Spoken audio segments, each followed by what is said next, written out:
오늘도 찬양으로 하나님께 나가겠습니다.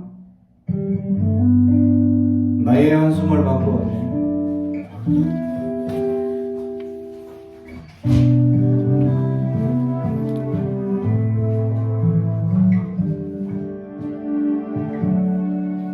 고달픈 삶의 은혜도 무너지고 사라질 것에 내 맘 드네. 헛되고 헛된 것들을 바라보며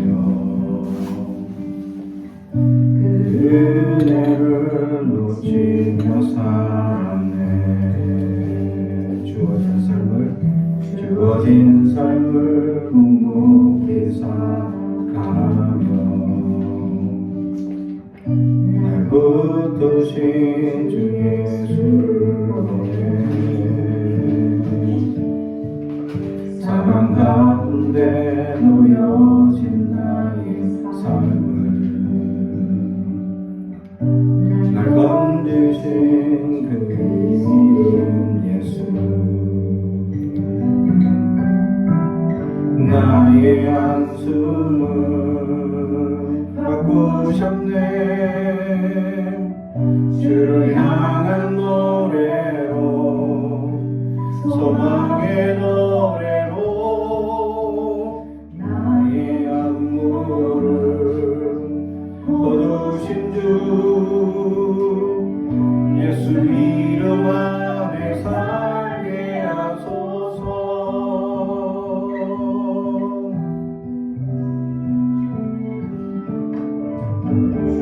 진 삶의 묵묵히 살아가며 날 붙드신 주 예수를 보내 사망 가운데 놓여진 나의 삶을 날 건지신 그 이름 예수. 나의 한숨을 바꾸셨네. 주를 향한 노래로 소망의 노래로 나의 눈물을 거두신 주 예수 이름 안에 살게 하소서. 나의 한숨을 바꾸셨네. 주를 향한 노래로 소망의 노래로 나의 눈물을 거두신 주 예수 이름 안에 살게 하소서.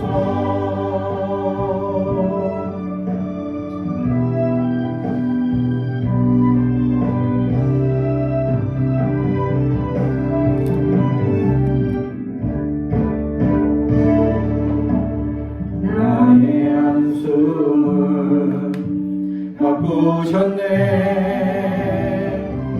주를 향한 노래로 소망의 노래로 나의 눈물을 거두신 주 예수 이름 안에 살게 하소서.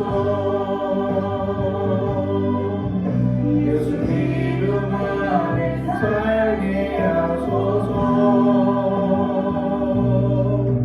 예수 이름 안에 살게 하소서.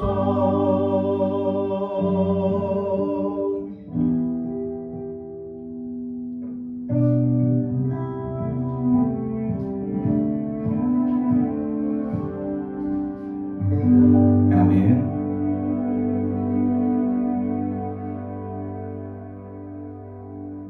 우리 계속해서 선한 능력으로 찬양합니다.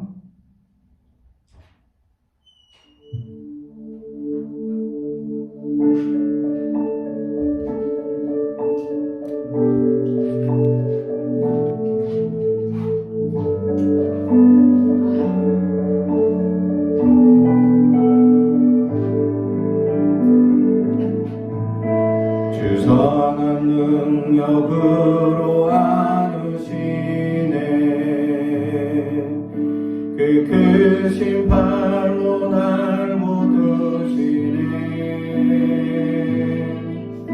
절망 속에도 흔들리지 않고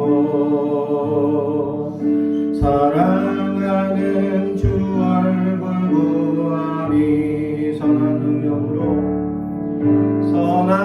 능력으로 일어서리. 주만 의지하리. 믿음으로 우리 고대 안에 주 오실 그날 영광의 새날을 맞이하리.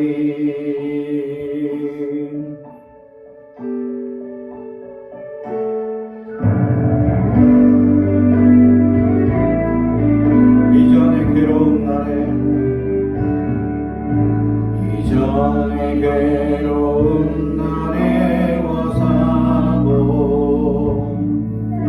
고난의 길을 걷는다 해도 주님께 모두 맡긴 우리 영혼 끝내 승리의 날을 맞으리. 주님이 마신 고난의 선자, 주님이 마신 고난의 선자는 우리도 감사하며 받으리. 주님의 남은 고난 채워가며 예수와 복음 위에 살리라. 예수와 복음 위에, 예수와 복음 위에 살리라. 예수와 복음 위에, 예수와 복음 위에 살리라. 선한 능력으로 일어서리. 주만 의지하리. 믿음으로 우리 고대 안에 주 오실 그날 영광의 새날을 맞이하리. 선한 능력으로 일어서리. 주만 의지하리. 믿음으로 우리 고대 안에 주 오실 그날 영광의 새날을 맞이하리. 승리의 새날을 맞이하리. 영광의 새날, 영광의 새날을 맞이하리.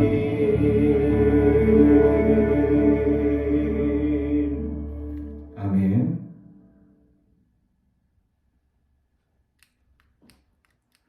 오늘 우리에게 주신 하나님의 말씀은 누가복음 13장 31절에서 35절의 말씀입니다. 누가복음 13장 31절에서 35절까지 말씀을 제가 봉독합니다. 신약성경 118페이지입니다.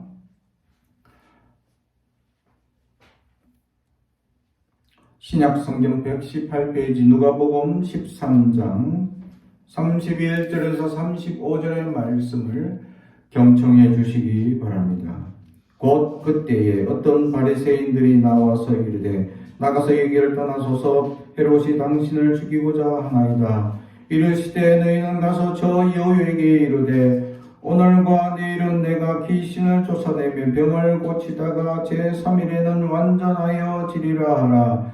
그러나 오늘과 내일과 모레는 내가 갈 길을 가야 하리니 선지자가 예루살렘 밖에서는 죽는 법이 없느니라. 예루살렘아 예루살렘아 선지자들이 죽이고 내게 파송된 자들을 돌로 치는 자여 암탉이 제 새끼를 날개 아래 모음같이 내가 너희의 자녀를 모으려 한 일이 몇 번이냐. 그러나 너희가 원하지 아니하였도다. 보라, 너희 집이 양폐하여 버림바 되리라. 내가 너희에게 이르노니 너희가 주의 이름으로 오시는 이름 찬송하리로다 할 때까지 나를 보지 못하리라 하시니라. 아멘. 우리 가슴에 손을 얹고 축복의 언어합니다. 나는 하나님의 사람입니다. 축복의 사람입니다. 우리 가정은 영원히 잘된 같이 번성하여지고 강건하여지는 가정입니다. 우리 교회는 창대하게 되며 하나님의 언약이 이루어지는 교회입니다. 아멘. 오늘 말씀의 제목은 나를 보지 못하리라 라는 제목의 말씀으로 은혜를 나누고자 합니다. 오늘 말씀은 다른 복음서에서는 기록되지 않은 특별한 이야기를 기록합니다. 헤롯, 본분왕이면 지역 왕이죠. 지역에서 왕이 되기 위해서 이 헤롯이 얼마나 많은 돈을 뇌물을 주고 왕이 됐냐. 또 헤롯이 지역 사람들에게 얼마나 많은 인정을 받기 위해서 예루살렘 성전을 지어줍니다. 예루살렘 성전이 지어주는데 처음 지었던 솔로몬의 성전의 3배가 넘는 크기로 지어줍니다. 엄청난 크기죠. 그래서 사람들이 인정을 합니다. 인기를 얻고. 다시 말하면 돈이 얼마나 많으면 이 본분왕, 지역의 왕이 되기 위한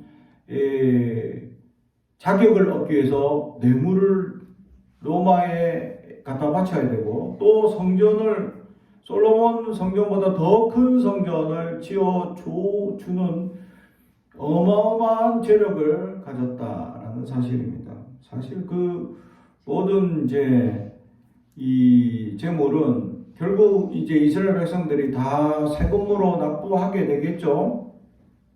그만큼 헤롯은 자기의 재물을 이용해서 자기의 명성을, 왕이라는 호칭을 얻게 되는 역사를 가지게 됩니다. 그런데 이 헤롯 왕에게 약점이 하나 있습니다.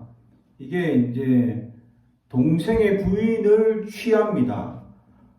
그래서 이 동생의 부인을 취한 사건 때문에 세례 요한이 책망을 합니다. 어떻게 그 동생의 부인을 취하냐 라고 한 사건 때문에 이 세례 요한이 목이 잘리는 단두에 죽음을 당합니다. 그만큼 헤롯이, 사실 헤롯이 죽인 게 아니죠. 헤롯의 동생의 부인과 결혼해서 낳은 딸 헤로디아라는 이 딸이 막 춤을 예쁘게 춰가지고, 야, 너무 잘 췄다. 그래서 네가 원하면 나라의 절반을 주겠다 라고 커서를 치니까 세례 요한의 머리를 주소서 해서 죽이게 됐죠. 이만큼 이 이스라엘 백성에게는 세례 요한은 위대한 선지자 중에 하나로 인정받는 사람을 그냥 죽이는 사람이었습니다. 그런데 오늘 이렇게 무서운 역사를 했던 본분왕, 그렇게 죽여도 누가 이것에 대해서 말하거나 하지 않습니다. 왕이기 때문에 자기 마음대로 할 수 있는 거죠. 그 지역 안에서는 마음대로 할 수 있다라는 겁니다.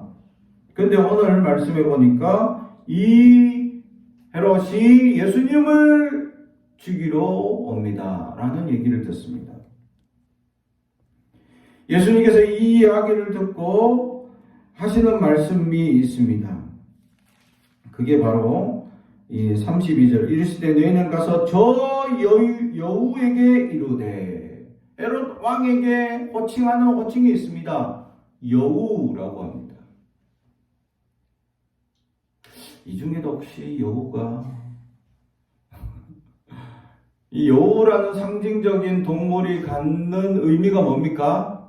굉장히 교활하고, 굉장히 이쁜 척 잘하고, 굉장히 잘난 척 잘하는, 그러면서 깨가 많아서 사람들을 홀리는 그런 역할을 하는 존재에 대해서 여우라고 얘기를 합니다. 실제로 저희 아버님께서 시골에 계실 때 여우가 돼지를 홀리는 장면을 목격해 가셨답니다. 밭에 이렇게 가는데 마을 사람들이 지켜보는데 여우가 돼지를 끌고 가는 거예요. 깜짝 놀랐어요, 아버지가. 그거 어떻게 끌고 가냐? 꼬리를, 이제 여우가 꼬리를 돼지 엉덩이를 톡톡톡 치면서 가자. 이렇게 마치 그렇게 하는 것처럼 톡톡 치니까 돼지가 꿀꿀꿀꿀 하면서 쫓아가더라는 겁니다. 깜짝 놀라셨대. 나도 이게 뭐 전설의 고향이나 들어서 그런 전설을 저희 아버님께서 어릴 때 눈으로 목격하셨다는 거죠. 그래서 깜짝 그 얘기를 듣고 진짠가? 그만큼 여우가 사람을 홀린다.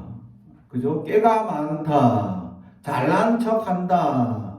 그죠? 그래서 동요에도 여우는 잘난 체 하면서 라는 이제 꽤 많은 짐승에 대한 비유로 할 만큼 이렇게 여우에 대한 그렇게 좋지 못한 평가가 있다라는 사실이죠.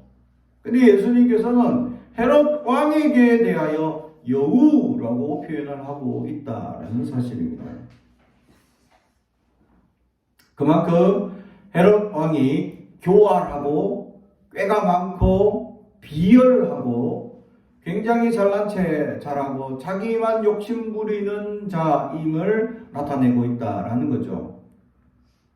현대인의 대부분 믿지 않는 현대인의 모습을 비춰주고 있다라는 사실입니다. 심지어는 예수 믿는 사람들 중에도 이런 여우 같은 사람들이 있을 수 있다라는 사실입니다. 점점 과학이 발전하고 사회가 풍요롭기 시작하면서 사람들은 점점 더 여우같이 꾀가 많고 사람들을 홀리고 또 사람들을 괴롭게 하는 사람들이 많아지게 됩니다. 그래서 요즘 정신병원에서 전문가들이 쓰는 호칭들이 많은 일반인들도 아는 시대가 됐습니다. 플러팅한다, 이런 용어들, 그죠? 사람들을 꿰어서 자기가 주장하는 대로 이끌어가는 그런 전문적인 용어를 일반인들로 다 알 정도로, 왜? 그만큼 사회가 꾀가 많아졌고 사람들을 꼬고 현혹하는 현상들이 있었다. 이 현상은 어느 시대나 어떤 나라나 어떤 공동체에서나 다 있었다라는 거죠. 그것을 우리가 과거에는 아무 생각 없이 지나가다가 점점 사람들이 생각이 깊어지고 점점 이제 지식이 많아지면서 그것을 이제 바라볼 수 있는 눈이 생기기 시작합니다. 자기도 모르게 사람들의 자기 삶 속에 그러한 생활적인 패턴이 배어져 있는 사람들이 있다. 다시 말하면 여우 같은 사람들이 있다. 그래서 사람들을 꼬거나 유혹하거나 괴롭게 하거나 이런 현상들이 나타나죠. 그래서 이 한국 사람들의 독특한 문화 중에서 이 외국 사람들이 절대 이해하지 못하는 문화가 몇 가지 있는데 그게 뭐냐면 여자분들은 꼭 손잡고 같이 다니더라. 외국에서 그걸 보면 뭐라고 합니까? 동성연애. 오, 깜짝 놀라죠? 여자들끼리 팔짱 끼고 손잡고 다니면 어때요? 저 둘은 특별한 관계구나 라고 생각하는 겁니다. 그죠? 심지어는 어떻게 합니까? 어디까지 같이 가죠? 화장실을 혼자 못 가. 저도 이해는 못하지만 왜 혼자 못 가는지 모르지만 같이 가더라고는 거죠. 혼자 가면 되는데 같이 갈래? 꼭 모집해. 같이 갈 사람. 그죠? 이게 독특한 문화다라는 거죠. 이게 우리라는 공동체 문화가 배어 있기 때문입니다. 우리나라 사람들이. 그래서 그래서 이 외국 사람들이 하지 못하는 용어가 있죠. 우리 마누라입니다. 예? 공동체 마누라예요. 무슨 말인지 이해가셨나요? 예? 우리 아들입니다. 공동체가 낳은 아들이야. 어느 공동체가 낳은 아들인지 모르지만 누구 아버지인지 모르지만 아니 우리래. 우리 딸, 우리 것, 우리라는 이 단어가 우리나라만의 독특한 문화를 가지고 형성하고 있다는 거죠. 그래서 함께한다, 같이 한다 라는 독특한 문화를 가지고 있지만 외국 사람들은 그걸 보면 깜짝 놀라죠. 그래서 실제로 있었던 사건입니다.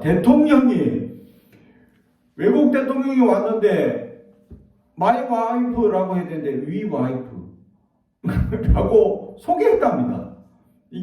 그래서 그 대통령이 깜짝 놀랐다는 거예요. 여기는 와이프를 함께 공유하고 있구나. 아주 미개한 나라인가 하고 아닌데 이거 한국은 굉장히 발달한 문화를 가지고 있는 나라로 알고 있는데, 그래서 그 대통령이 아주 자신의 무식함이 탄로났다라는 사실이죠. 그래서 우리나라는 우리라는 말을 가장 많이 씁니다. 우리나라, 우리 것, 우리 가정, 우리라는. 그래서 함께하는 공동체. 그래서 함께하려고 화장실까지 같이 갈 사람하고 모집하고 같이 가죠. 여자분들은. 남자들은 특히 같이 갈 사람 찾지는 않습니다. 그래서 함께 하려는 이런 공동체적인 문화를 가지고 있는 것에 대해서 외국인들은 이해하지 못하는 현상들이 있습니다. 그나마 한국 사람들은 함께 한다, 같이 한다라는 생각이 있습니다. 이것이 이제 지나치다 보면 우리가 꼭 나와 함께 해야 된다 하면 이기적인 요소가 되게 되죠. 그래서 이게 한국 사람들만의 특별한 이제 다툼이 있는데 뭐냐면 나랑 함께 안 놀아줘. 이러면 나쁜 놈이야. 그 함께 노는데 내가 끼지 못했어. 나를 안 껴줬어? 나쁜 공동체야.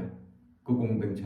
이렇게 의미하는 좀 좋지 못한 현상이 나타나는 현상도 있다라는 거죠.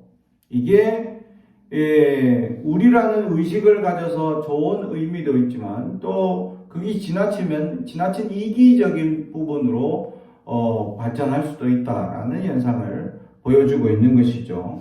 점점 사람들은 살아가면서 그래서 점점 자기 중심적이고 이기적인 마음, 특히 이제 시대적 환경이 확 변화하면서 더 사람들이 이제 우리라는 이 공동체 의식이 흐려지는 역사가 나타나기 시작했습니다.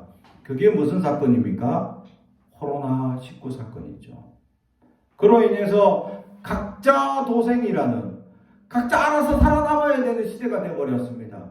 병 걸려도 이제 누가 책임져 주지 않습니다. 전에는 그래도 그나마 국가에서도 좀 이렇게 격려해주면 내가 직장 안 다니고 내 생활 멈추면 국가에서 좀 도와줄게 이렇게 했지만 요즘은 안 도와주죠. 일체 안 도와줍니다. 치료받는 것도 겨우 치료약도 확진을 받아야 약을 주고 그 약도 이제 의사가 책임져야 되는 시대가 되니까 웬만한 의사들은 이거 이제 책임 안 지려고 그걸 처방하지 않는다라는 겁니다. 그래서 이 각자 도생의 시대가 되어버렸습니다. 그러다 보니까 코로나19로 각자 격리하고 각자 살아남고 그러다 보니까 우리 특히 이제 이 세대를 겪은 초등학생, 중고등학생, 학생 시절을 지냈던 친구들은 이 친구 공동체 의식이 약해지기 시작했습니다. 그래서 이 대면으로 인한 수업을 진행하지 거의 1년 넘게 또는 2년 넘게 수업을 진행하지 못하고 그냥 화면 속에서 수업을 진행했죠. 근데 저희 아들, 딸을 수업을 진행하는 거 보니까 켜놓고 놀고 있어. 켜놓고 놀고 있고, 켜놓고 딴짓하고 있어. 뜨끔하는 친구들 있죠, 여기? 꼭 우리 자녀뿐만 아니라. 열심히 수업에 동참하고 선생님 질문하면 저요! 하고 손 들고 이렇지 않더라. 그냥 방관하고 특히 여자들 보니까 내가 수업을 딱 보니까 여학생들은 반쪽만 보여. 왜 반쪽만 보이냐? 아침에 일어나서 세수도 안 하고 이쪽은 막 눈곱 있고 덕지덕 이쪽만 다 빗질하고 꾸며가지고 이쪽만 다 보이더라. 얼굴 다 보여줘. 여학생들은. 그래서 이제 자다 일어나가지고 하체는 잠옷바람, 상체만 겨우 옷 입고 그냥 보여주기식 모습만 있는 현상. 진정성이 사라지기 시작합니다. 그죠? 그러다 보니까 이런 이기적인 각자 살아남고 각자 생활해야 하는 패턴이 생기면서 점점 사람들은 이기적인 마음들이 형성되고 점점 여우들의 속성을 가진 사람들이 더 많은 여우의 개발성이 나타나서 사람들을 여우스럽게 살아가는 사람들이 많더라라는 거죠. 그래서 더 이기적이고 더 욕심이 많고 더 교활하고 더 꾀가 많이 사람들을 괴롭히는 현상들이 나타나더라라는 겁니다. 여우 지금도 있습니다. 지금도 세상 속에 여우는 수많이 있습니다. 혹시 이 자리에 거울을 한번 보십시오. 자신은 내가 여우가 아닌가. 다른 사람 볼 필요 없어요. 성경은 항상 부정적인 것은 나를 비춰봐야 돼. 내가 그러지 않은가. 내가 여우일 수도 있다. 그래서 오늘 성경에 이 헤롯 왕을 여우라고 표현하는 것은 그만큼 그 헤롯이 교만하고 사람을 유혹하고 하는 현상들이 많았다라는 겁니다. 특히 헤롯에게 유혹하는 현상들 중에서 강력한 것이 하나 있었습니다. 처음 시작할 때 헤롯이 이 왕이 될 수 있었던 조건, 또 유대인들에게 인정받았던 조건이 뭡니까? 성전을 세워주고 뇌물을 많이 주고 왕이 되었죠. 다시 말하면 돈이 많았어요. 돈 많은 사람 옆에 사람들이 꼬입니다. 왜? 돈을 얻으려고. 헤롯 왕은 그걸 잘 알고 그걸 잘 이용하는 사람이었다 라는 사실이죠. 오늘날에도 물질로 사람들을 유혹하고 미혹하는 사람들이 있습니다.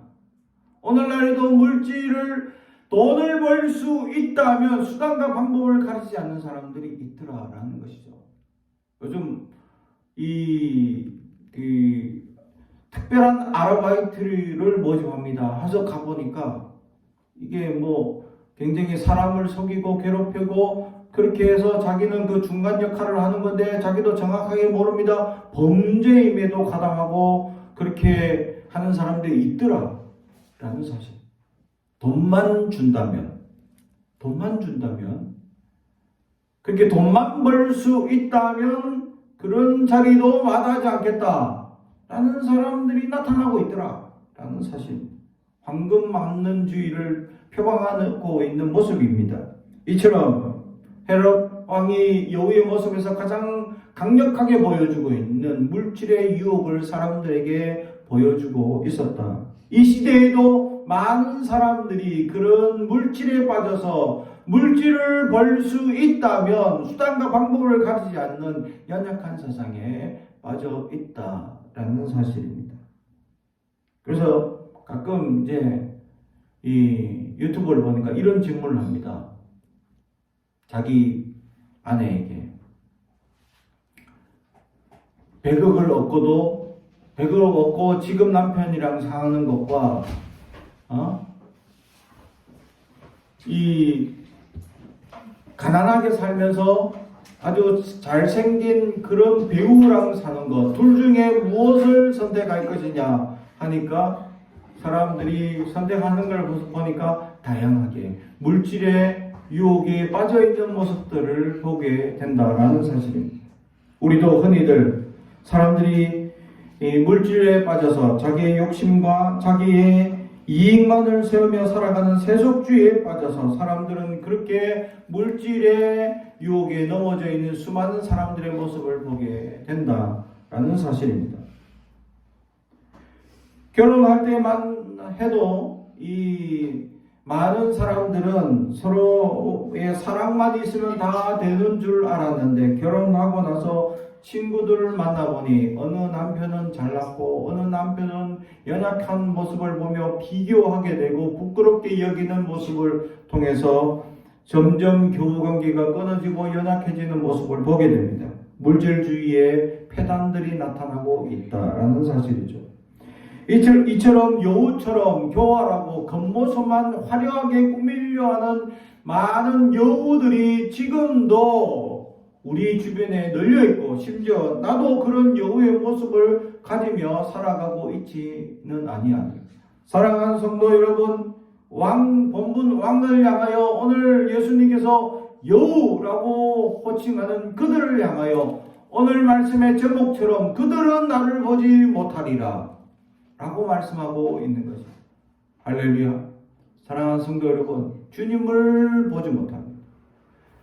세상적으로 성공하고 돈을 많이 가지고 화려한 명성을 가지고 또 왕이라는 업적을 가지고 사람들에게 보면 야 대단하다라고 위인처럼 여겨 짐을 당할 수도 있지만 주님 앞에서는 주님을 보지 못합니다.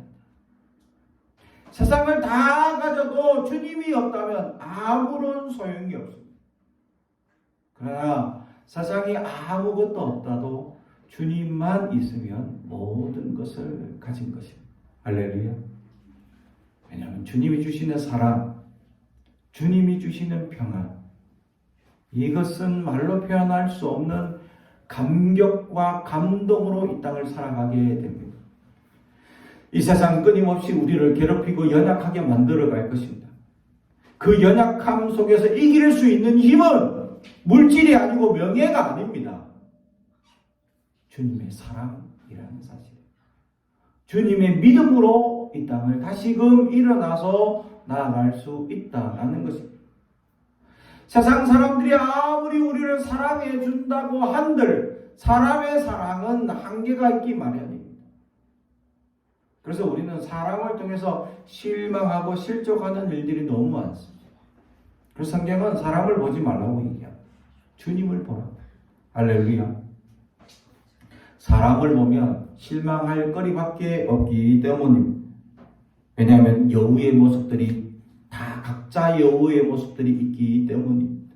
내 안에 욕심과 욕망과 끊임없이 자랑하고 싶은 그러한 것들이 내 안에 각자에게 들어가 있는 모습들이 여우이기 때문입니다. 그래서 사람에게 위로받거나 사람에게 도움받는 일은 한계가 있기 마련입니다. 그러나 주님은 한계가 없습니다. 궁극적으로 우리가 일어설 수 있는 힘과 용기와 능력은 예수의 사랑에서 우리가 체험할 수 있기 때문에 할렐루야. 그래서 주님 보게 해 주옵소서. 이게 얼마나 위대한 은혜인지 모른다는 사실. 내 안에 여우가 나가야 주님이 찾아옵니다. 내 안에 여우의 욕망이 사라져야 주님이 거할 수 있기 때문에 사랑하는 성도 여러분, 나에게 어떤 여우가 있습니까? 아직 물질적인 욕망의 여우가 있습니까? 아니면 명예의 여우가 있습니까? 세상적으로 성공하고자 하는 명성의 여우가 있습니까? 요즘 10대들, 특히 10대들에게 이 뭐가 되고 싶으냐, 꿈이 뭐냐라고 물어보면 1등이 유튜버입니다. 그 왜 1등이 되는 줄 아십니까? 두 가지 때문입니다. 하나는 유명한 것. 두 번째는 그 유명으로 돈을 많이 벌 수 있는 것. 단적인 사회의 문제점을 바로 나타내주고 있습니다. 물질과 명예, 요거만 노리고 있다. 사람들이, 아이들이. 더 이상 아이들이 꿈이 없다. 다른 말로 하면 돈만 많이 벌고 명성만 얻으면 된다. 점점 강박한 세상이 되면 될수록 이런 양상이 강화되고 있다라는 것이죠. 꿈이 없습니다. 그래도 우리 어릴 때만 해도 과학자가 되겠습니다. 또 선생님이 되겠습니다. 그렇게 선생님한테 두드려 맞으면서도 나 선생님이 되겠습니다. 그죠? 그렇게 돌팔이 의사한테 잘못 진단받아도 의사 되겠습니다. 라고 했던 시절이 있었습니다. 그죠? 왜냐하면 제가 20대에 허리 디스크가 있어서 병원에 가서 그때만 해도 이게 병원 진단을 받으니까 선생님이 수술하재. 그렇게 아프면 수술해야 되는데 뭐 어떻게 수술하면 완전히 안 아플 수 있습니까? 하니까 선생님이 하시는 말씀이 50대 50이래. 척추에 있는 신경을 건드는 거니까 잘못 건드려서 하지마비가 될 가능성이 50. 날 가능성이 50. 여러분 수술하시겠습니까? 안 했어요. 저도. 아니 그 얘기 듣고 50대 50은 재수를 바라는 거잖아요. 아니 의사 선생님이 재수를 바라고 수술을 하셔. 그래서 제가 깜짝 놀랐습니다. 아니 50대 50이 될 수가 있나? 그래서 하지 말라는 얘기지 그걸 하겠다는 얘기는 아니잖아. 그 얘기를 듣고. 그래도 그나마 정직하시네. 그 얘기 듣고 포기하시게 만드는 거 보니까. 그게 벌써 25년 전 일입니다. 25년 전에 그렇게 의술이 연약했다. 근데 지금은 좀 많이 발전했죠. 그래서 제가 허리 수술을 했습니다. 예, 그 후로 15년 후에 허리 디스크가 터져가지고 이제 기어 다닐 수밖에 없는 상황이 나타났는데 그때 수술을 하니까 그때는 좋은 의사 선생님을 만나가지고 수술을 잘했죠. 다행히. 그래서 지금 이렇게 멀쩡하게 겉은 멀쩡하게 속이 어떻게 되는지 모르지만 살아가고 있습니다. 이처럼 우리 안에 그래도 세상에서 뭔가 꿈을 가지고 세상에서 뭔가 이루려 하는 목적이 있었던 그때의 10대의 아이들이 있었다라는 사실이죠. 근데 요즘은 명성과 물질만 바라는 아이들이 꿈이 없는 세상이 되어버렸어요. 지금도 그런데 앞으로는 더 꿈을 바라고 살아가는 우리 아이들이 생겨나겠느냐라는 것을 생각해 볼 때 암담한 미래를 바라볼 수밖에 없다. 왜냐하면 아이들이 각자의 꿈을 가지고 모든 산업의 분야 속에 흩어져서 이 나라의 산업과 또 이 과학과 여러 분야를 발전시켜 나가야 되는데 대부분이 유튜브만 하겠다면 아니 그건 이 나라 역부는 누가 됩니까? 나 말고 딴 사람? 그죠? 그러면 안 되겠죠. 꿈을 가지는 10대들이 일어나야 할 것이다. 여우만 살아있다 보니까 여우의 욕심으로 가득 차서 엉뚱한 물질만 바라고 엉뚱한 명성만 바라는 사람들이 너무 많더라라는 사실. 사랑하는 성도 여러분, 헛된 걸 잡는 것이 아니라 하나님 앞에 꿈을 받고 살아가다 보니 주어진 명성과 물질이 있더라라는 고백이 있기를 주님의 이름으로 축복합니다. 꼭 굳이 물질과 명예가 아니더라도 하나님의 꿈을 향하여 달려갈 수 있는 꿈을 꾸는 우리 친구들이 되기를 주님의 이름으로 축복합니다. 그러기 위해서는 여우를 쫓아내야 합니다. 우리 안에 있는 여우를 쫓아내야 합니다.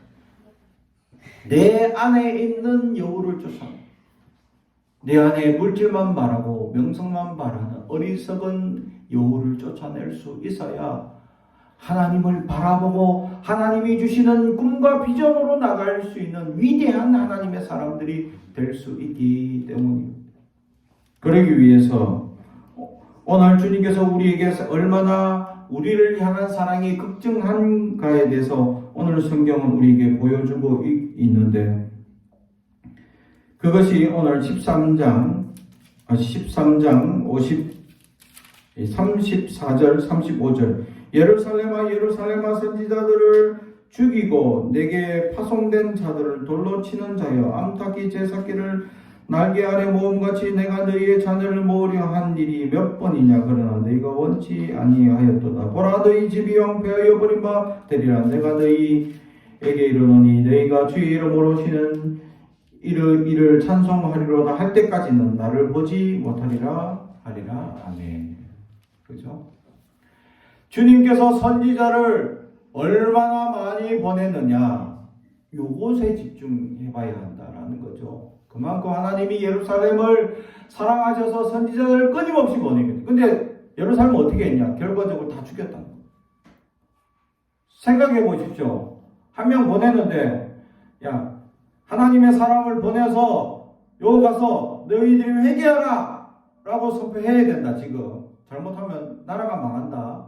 그러니까 빨리 가서 회개시켜라 하고 선지자를 보냈는데, 그래서 선지자가 가서 회개하십시오. 지금 나라가 망합니다. 회개 안 하면 큰일 납니다 했더니 회개는 그냥 선지자를 돌로 쳐 죽여요. 그런데 하나님께서 또 보내시는 거예요. 빨리 회개시켜라. 그래서 또 갔어. 근데 사람들이 또 돌로 쳐 죽이네. 근데 끊임없이 하나님께서 하나님의 사람들을 보내십니다. 할렐루야. 왜? 돌아설 기회를 주시고 계시다. 예, 하나님이 심판하셔야 될 때인데 심판하지 않아. 열왕기 하에 보니까 아합이라는 왕이 있습니다. 이게 역대 왕들 중에서 가장 의로운 왕이라 칭하는 왕이 있는데, 그래서 역대 왕들을 비교할 때 의로운 왕으로 비유되는 한 사람이 있습니다. 다윗 왕. 그래서 정말 훌륭한 왕인지 아닌지의 비교 대상이 다윗 왕이. 그래서 훌륭한 왕이면 다윗 왕과 같았더라 라고 표현합니다. 그러면 반대로 다윗 왕의 반대되는 개념으로 정말 불의하고 악한 왕이 딱 세워질 때는 이 아합 왕이 이전에는 여로보암 왕이 비교합니다. 이 왕과 같았다 라고 표현하는데, 아합 왕 이후로는 아합 왕과 같았다. 악한 왕을 대상으로 비교할 때 최상급으로 아합 왕과 같이 나쁜 왕이었다 라고 표현합니다. 근데 이 아합 왕이 얼마나 나쁜 인간이냐면, 부인을 맞이했는데 이세벨이라는 여왕을 맞이했어요. 근데 이 여왕이 어떤 사람이냐? 우상을 열심히 섬겨. 그래서 어느 정도 섬기느냐? 우상을 섬기는 선지자들을 많이 세워놔. 근데 하나님의 선지자를 다 잡아서 죽여. 그래서 하나님을 섬기는 사람들이 다 숨어들여야 할 정도였다라는 거죠. 그래서 하나님께서 이 아왕을 가만두지 않겠다, 내가 벌을 주겠다 해서 엘리야 선지자를 보내가지고 죽이겠다라고 선포를 하니까 아왕이 어떻게 했냐? 그런 나쁜 왕인데 나 같으면 경고도 주지 말고 그냥 확 쳐야 되는데 하나님이 경고를 주셨다. 이게 은혜입니다. 할렐루야. 경고 받는 것도 은혜입니다. 근데 두 번째로 이 아합 왕이 경고를 받고 어떻게 했냐? 회개합니다. 아이고 하나님 잘못했습니다. 근데 정말 나쁜 애야. 정말 나쁜 애고 맨날 거짓말하고 맨날 사람들 괴롭히는 애야. 그래서 경고를 줘서 너 한 번만 더 그러면 정말 혼낸다. 그랬는데 애가 잘못했습니다 해. 근데 이게 지진같이 안 보여. 근데 하나님이 왕이 내가 잘못했습니다 하니까 어떻게 해? 바로 용서하셔. 할렐루야. 우리 같으면요, 인간적인 마음에 맨날 사람을 하나님의 선지자를 잡아 죽이는 사람 왕이야. 하나님 입장에서 내가 보낸 선지자들을 네가 다 죽였으니까 나 같으면 경고도 없어. 그냥 단칼에 죽여버릴 건데 그러지 않고 경고를 주시니까 아이고 깨달고 바로 회개했어. 그러니까 이 회개한 것 때문에 용서하셨어. 할렐루야. 회개하면 아무리 불의한 사람이라도 용서하더라. 할렐루야. 내 안에 여우를 없애는 방법은 회개입니다. 하나님 앞에 참회하면 내가 불의하고 연약한 존재일지라도 하나님은 나를 용서하신다. 내가 어떤 악한 자일지라도 하나님은 용서하시더라. 그래서 하나님의 위대한 업적을 이뤘던 다윗은 의로운 왕이다, 위대한 왕이다 라고 칭함을 받는데, 그가 가장 잘한 게 뭐냐 하면 죄를 안 지은 게 아니에요. 죄를 정말 나쁜 걸 3번이나 지었어. 하나님께서 그래서 엄청난 벌을 받은 사람이에요. 근데 그가 잘하는 게 뭐냐면 회개를 너무 잘해. 회개를 너무 잘해. 그래서 하나님께서 그를 위대한 왕으로 최고의 왕의 비교급으로 다윗 왕을 역대 왕들 중에 자꾸 비교하고 있었다라는 사실. 그리고 하나님께서 약속을 주는데 사람에게 영원이라는 단어를 주어서 약속을 해주는데 내 후손이 영원히 지킴을 받을 것이다. 할렐루야. 야, 이 약속을 우리가 받을 수 있다. 그렇다고 다윗이 죄를 안 지었냐? 엄청난 죄를 지습니다. 자기 부하의 아내를 삼아버렸어. 그리고 부하는 어떻게 죽여버렸습니다. 그리고 그 부하의 아내의 사이에서 나온 아들이 누구냐? 두 번째 왕이었던 솔로몬입니다. 말이 돼? 근데 우리가 생각할 때 말도 안 되죠? 근데 참회했기 때문에 하나님이 용서하더라. 하나님은 용서하시는. 우리는 인간적으로 생각할 때 용납 안 되는 사건일지라도 하나님은 회개하면 용서하시다. 내 안에 요를 쫓아낼 수 있는 방법은 회개예요. 이 위대한 회개를 우리에게 주셨다라는 사실. 할렐루야. 사랑하는 성도 여러분, 물질의 욕망과 세상적 성공적 욕망과 또 우리가 이 땅에 살아가면서 끊임없이 욕심과 수많은 여우들을 대면하면서 내 안에 자꾸 여우들이 소생하려고 하는, 여우가 꿈틀꿈틀 하려는 현상이 생길 때마다 주님 나를 용서하여 주옵소서 라고 참회할 때 하나님은 나를 용서해 주시고 하나님을 바라보고 하나님의 위대한 은혜를 깨닫는 사람들이 될 수 있게 만들더라라는 사실입니다. 그래서 하나님을 보지 못하는 자가 아니라 볼 수 있는 위대한 역사를 가지길 주님의 이름으로 축복합니다. 기도하겠습니다. 사랑과 죄에 가득하신 아버지 하나님 감사합니다. 오늘도 우리에게 말씀을 주시니 감사합니다. 하나님 아버지, 우리 안에 있는 여우를 물리치게 하옵소서. 우리의 욕심과 욕망이 떠나가게 하시고 우리의 연약함이 사라지게 하옵소서. 우리를 불쌍히 여기시고 내 안에 어리석은 욕심들이 다 주님께서 사라지게 하시고 우리를 불쌍히 여기시고 우리를 깨끗게 하시고 우리의 연약함이 떠나가게 함으로 하나님 앞에 은혜를 덧입는 자 되어 하나님을 바라보고 하나님의 은혜를 덧입어 이 땅의 수많은 여우들 속에서 하나님의 위대한 위엄을 나타내는 그리스도인들이 되게 하옵소서. 감사드리며 예수님의 이름으로 기도합니다. 아멘.